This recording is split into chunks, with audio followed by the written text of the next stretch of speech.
Hey, what's going on? Okay, so before we start, I want to say I feel like this has been the longest break I've taken on YouTube. I started about over 3 years ago, and I've been posting one video, sometimes two, sometimes three, every single week for the last 3 years. And so in the last month and a half or so, I've kind of taken a break. Because mostly I've been working on the next phase or the next stage of Simply, and it's basically a platform where you can attend insight events for free. Check it out, it's linked below. I'm going to be doing more videos, one video a week, every week for the foreseeable future, and this is the first of those. But more importantly, something that a lot of you have been asking for is industry reaction videos. For those of you that don't know, Industry is a series on investment banking graduates. It's on HBO and it's now on BBC iPlayer as well. So I'll be doing those reactions. You can expect episode 1 reaction to come out either in a few days, so later on this week. But anyway, what I wanted to do, this video is titled Investment Banking Applications Are Open. And that's because I do this video every year, and it's basically really and truly meant for, it's September, end of September, the new academic year is starting, especially it's very important for first year university students. So this is basically kind of like a message to the first year uni student out there. When I was 18, 19, going into first year uni, what's important to think of? And it's very important to be aware that investment bank applications have been open since August, July. So they've been open for 2-3 months already. They close in December.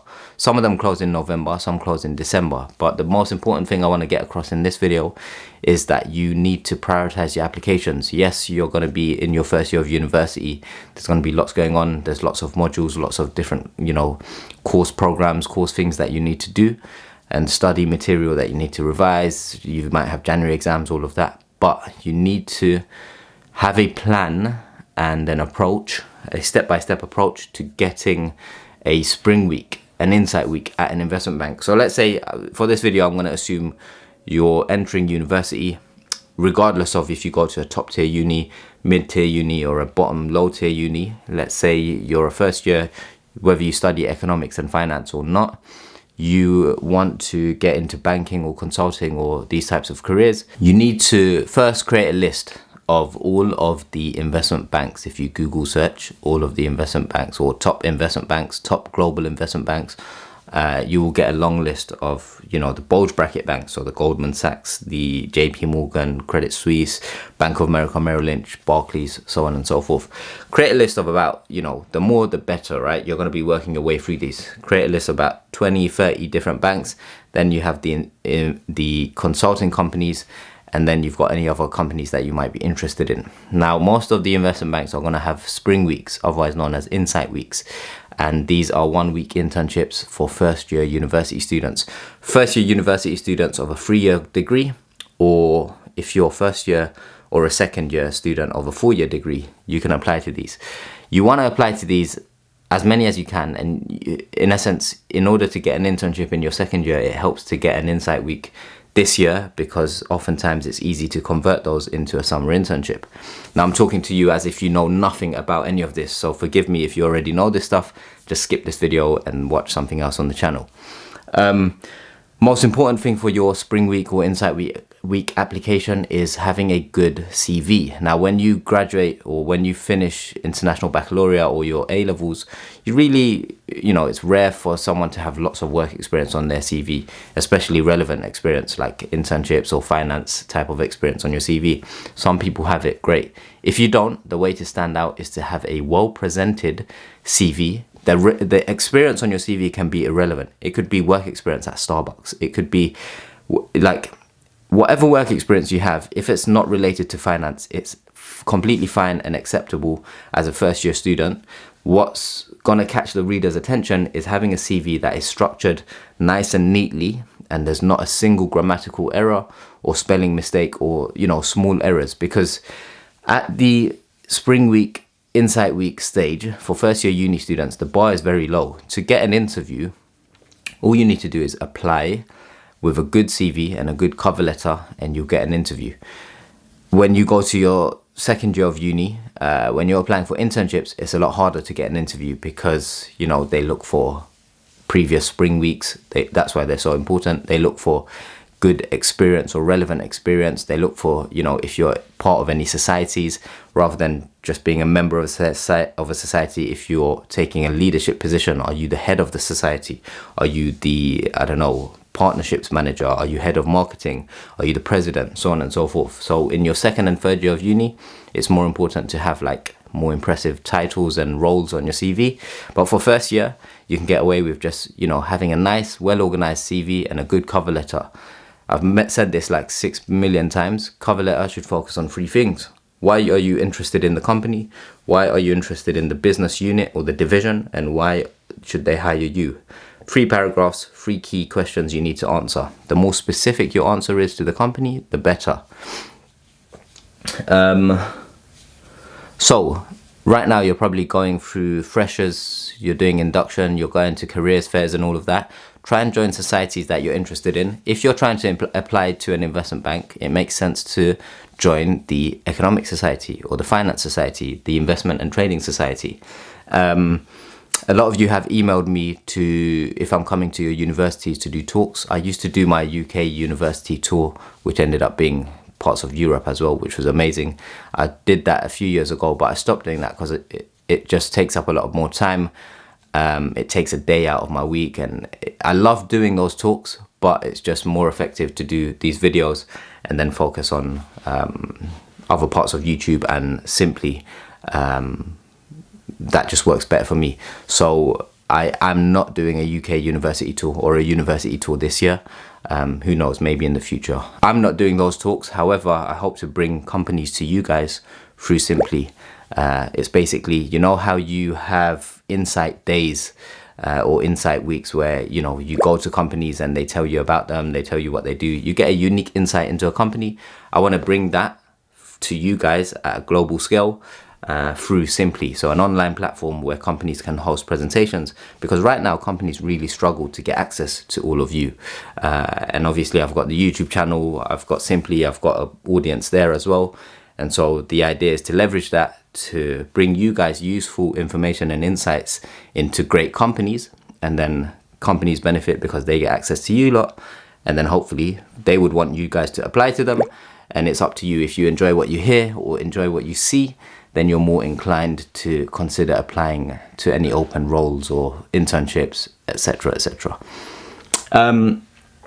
So internship applications are open. What I used to do, or what I did in university, create an Excel spreadsheet, list all the companies, all the deadline dates, and what else? Links to their websites. Typically it's the careers page, so it's like www.gs.com/careers for the Goldman Sachs careers page. Every company has it.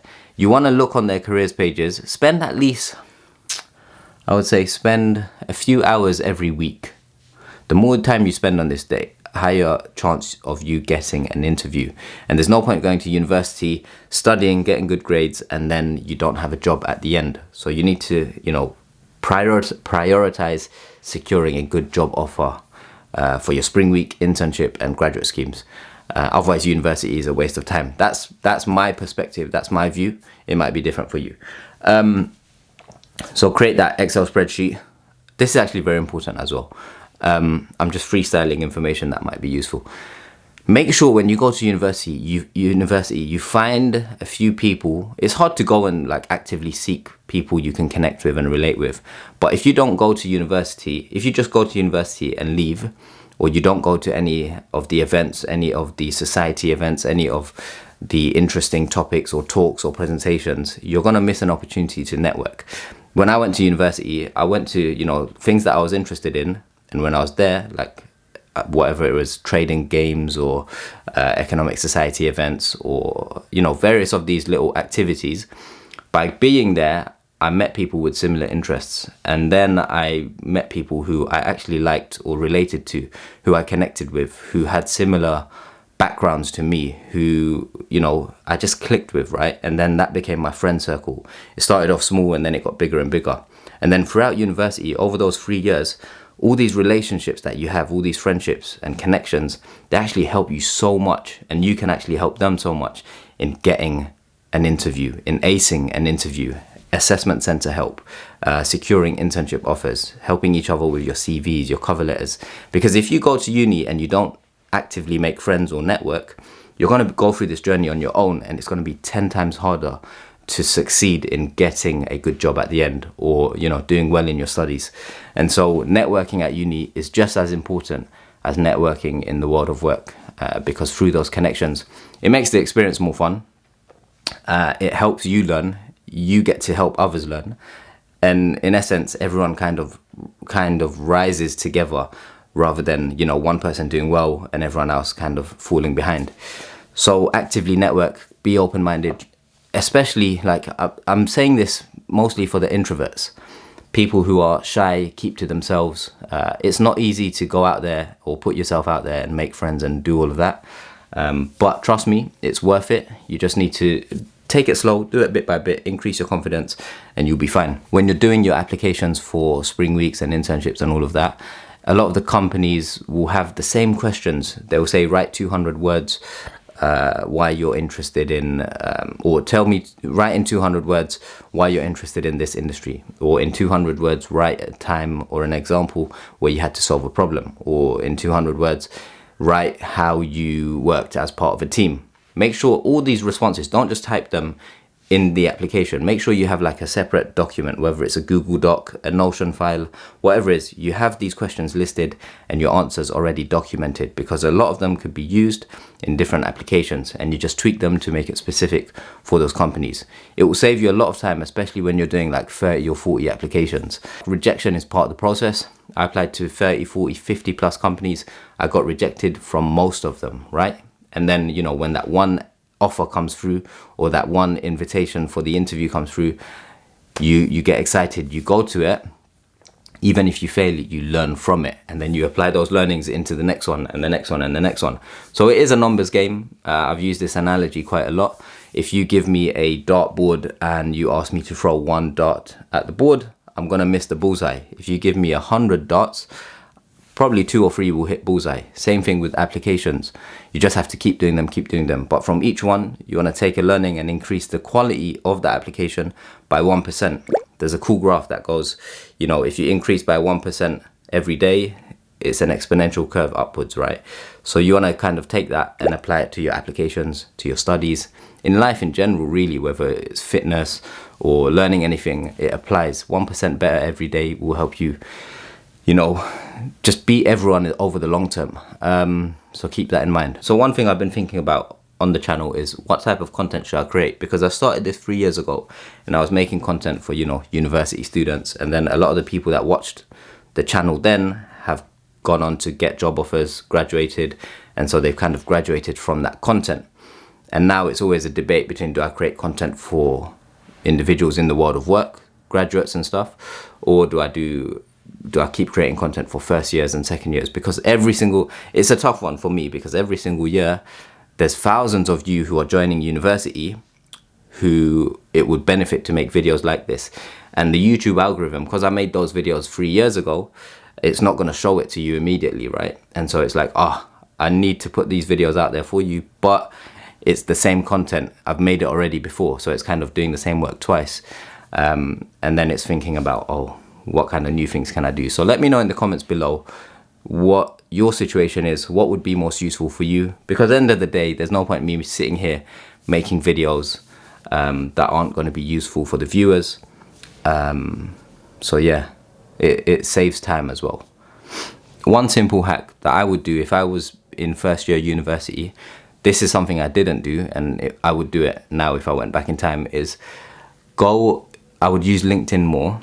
But more so, I would go on LinkedIn and see which alumni from my university have gone on to secure jobs at companies that I want to work at.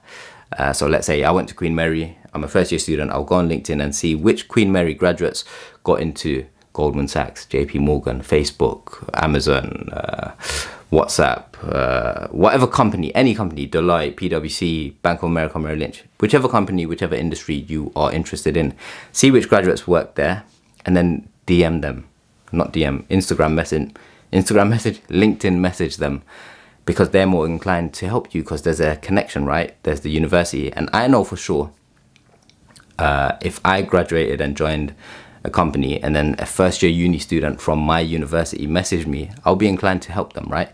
Obviously, if you're someone that gets lots of messages, it's hard to reply to lots of people. But another tip for you, do not message people with paragraphs of writing. It just puts them off. It's a simple mistake that so many people do. And I get lots of messages, whether it's Instagram, LinkedIn, people write to me or email, and they have like 2 or 3 really long paragraphs. And not everyone has time to read that much content. Keep it to 2 or 3 sentences at most. Hi, my name is XYZ. I'm studying XYZ at this university. You know, you're an alumni. I thought I'd reach out to you because you're a successful person who went to my university and graduated. I'd love to get in touch or pick your brains over a 15-minute call or 15-minute Zoom video call, whatever it might be. Keep it short, keep it sweet, and don't be rude. Always say please and thank you, because at the end of the day, you're asking for someone's time. They do not have to give it to you. Don't go in with an expectation. And if they don't reply, don't take it personally.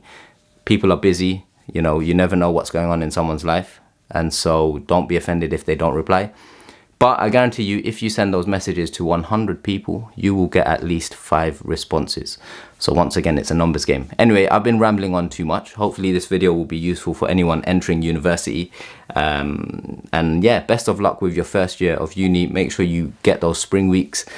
Help each other out. When you do get an offer, try and help others who might need that help. Go to lots of talks. Sign up to Simply if you want free access to live online insight events. And I will see you in the next video, which is likely going to be an industry reaction. Peace.